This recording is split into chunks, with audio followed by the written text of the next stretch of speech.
এটা কবুতরের বাচ্চা বড় বাবার জন্য নেই। হ্যাঁ আমি জিজ্ঞেস করি আমার ছোট বাটা মোবাইলটা দিছিলাম বড় বাবা দেব আপনি ওটা মধ্যে আমার বাটা মোবাইলটা আছে না আমাদের বড় ঝড় তুফান যাই হয়ে যাক না কেন মামার বাড়ির দাওয়াত কিন্তু মিস করা যাবে না কোনোভাবেই। তো অনেক বৃষ্টি পড়তেছিল সকাল থেকে, তারপর আমরা ভাবলাম যে আজকে মামার বাড়িতে দাওয়াত মানে যাবই যাবো। আলিনাকে বারবার বলতেছিলাম যে আলিনা একটু হেলো বলে দাও, হেলো বলে দাও। হ্যালো গাইস, ও খুব সুন্দর করে বলতে পারে, মেবি আগের ভিডিওতে শুনেছেন। একটু বলে দাও হ্যালো গাইস।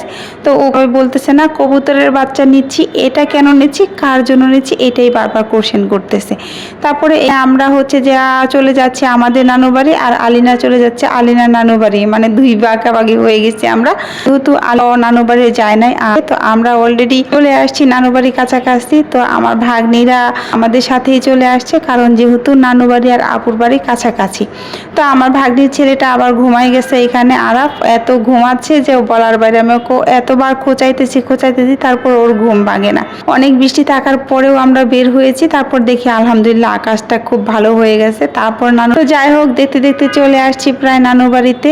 এসে একটু রেস্ট নিয়ে খাওয়া দাওয়া শুরু হয়ে গেছে। তো আমাদের দাওয়াত ছিল মূলত মেজু মামাদের বাড়িতে। তো মেজু মামাদের বাড়িতে গিয়ে আমরা তো জবরদস্তি খাওয়া শুরু করে দিয়েছি ভাই, এত পরিমাণে খাইছি যা বলার বাইরে। আর এত এত খাবার দেখে লোভ সামলানো যায় না।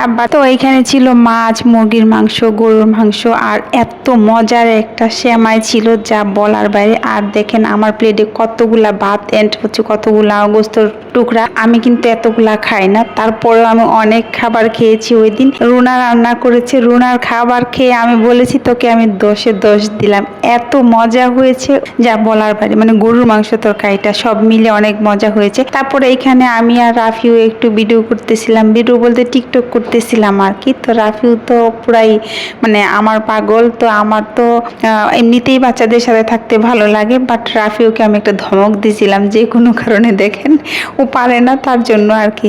তারপরে আমরা বের হয়ে গেছি একটু ঘুরতে যাব ভাঙা ব্রিজ। ভাঙা ব্রিজ যাইতে রাস্তার মধ্যে এত পরিমাণে ঝাঁকুনি, বারবারই মানে মোবাইলটা ধরতেছি আর মনে হচ্ছে হাত থেকে পড়ে যাবে, এইরকম একটা অবস্থা দেখেন। পরে ওইখানে তো গিয়ে পুরাই আমি অবাক, এত পরিমাণের লোকজন হয়েছে যা বলার বাইরে। আর এই ভাঙা ব্রিজটা মূলত হচ্ছে অনেক আগের মানে পূর্ব আমলের আর কি একটা ব্রিজ, সেটা অর্ধেক করা ছিল। এই সময় থেকে এটা আর করা হয় না, যার কারণে এই জায়গাটার নাম হচ্ছে ভাঙা ব্রিজ। পরে এইখানে দেখেন মাছগুলা কি পরিমাণে তরতাজা, একদম এখনই উঠাইছে নদী থেকে।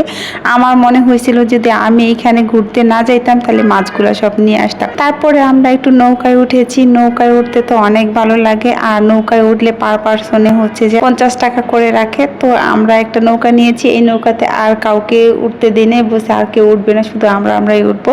অনেক বেশি বাতাস ছিল আর এত ভালো লাগতেছিল যা বলার বাইরে। তারপর রুনাকে বললাম, রুনা তুই ওইখান থেকে এদিকে চলে আয়, আমি কয়টা ভিডিও করব। আর হচ্ছে তারপরে রাফিও যা ওইখানে বসছে, আর আপনাদের একটু হাই বলে দিচ্ছে রাফিও। তারপরে আমি একটু পিছনের ভিউটা নিলাম, দেখেন কত কত মানুষ আসছে এইখানে। মানে এখানে আসলে প্রতিদিনই অনেক লোকজন ভিড় হয়, শুধু ঈদ না, ঈদ ছাড়াও সবসময় ভাঙা ব্রিজে অনেক লোকজন হয়। এইখানে আমি আবার একটু দাঁড়ায় দাঁড়ায় ভিডিও করতে গেছিলাম, আর ভিডিও করতে যাইতে এমন এক ঝাঁকুনি, মনে হচ্ছে আমি এখনই পড়ে যাব। দেখেন আমার কি অবস্থা হয়, মানে হঠাৎ করে দাঁড়াইছিলাম আর কি, আর তো পড়ে যাওয়ার অবস্থা হয়ে গেছি। তারপরে ওইখান থেকে চলে আসছি আমরা রিভার ভিউ ফুড পার্কে, মানে পাশেই হচ্ছে ফুড পার্ক আছে একটা, খুবই সুন্দর। বাচ্চাদের বেশ কিছু রাইড আছে এখানে বাচ্চাদের রাইডগুলা বেশ ভালো লেগেছে আমার কাছে, এবং বড়রা ওই রাইডগুলা উঠতে পারবে।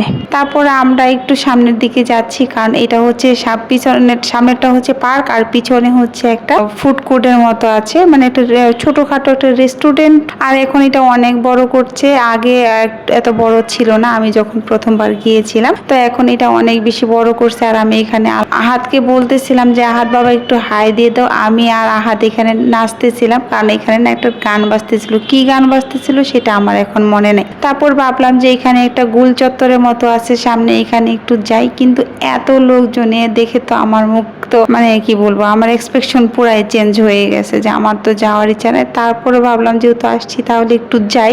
আর এখানে এসে তারপরে আপনাদের একটু হাই বলে দিচ্ছি আবার। আর এখানে আহাতকে বলতেছিলাম, বাবা তুমি এখানে আমার মতো করে উঠে বসো, চলো আমি আর তুমি একটু ভিডিও করি।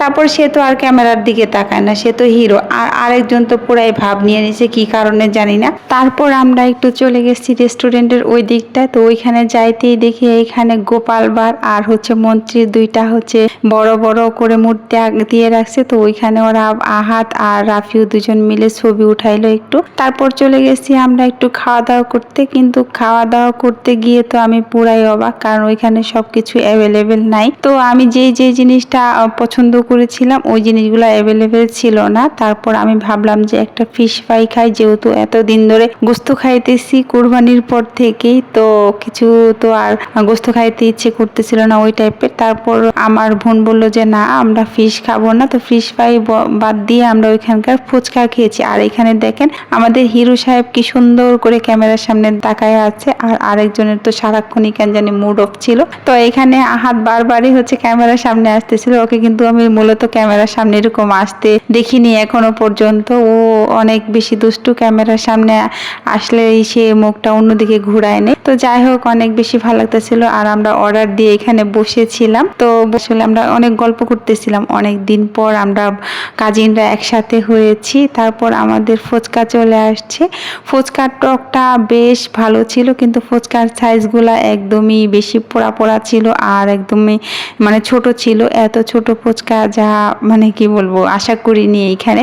মানে এভারেজ ছিল আর কি, অনেক বেশি মজা না। তো এর আগের বার যখন আমি ফুচকা খেয়েছিলাম তখন অনেক মজা ছিল, বাট এবারের ফুচকাটা আমাদের কাছে কেন জানি তত একটা বেশি মজা লাগে না, বাট টকটা কিন্তু অনেক বেশি মজা লাগছে। আর এইখানে রাফিও বলতেছে রিভিউ দেব আমি, ওনার কাছ থেকে তো রিভিউ শুনে কোনো লাভ নেই। তারপর আমি বলতেছিলাম এখানে আমি তো ফুড রিভিউ করি না, তো ফুড রিভিউ যদি করতাম তাহলে আমি রিভিউ দিতাম।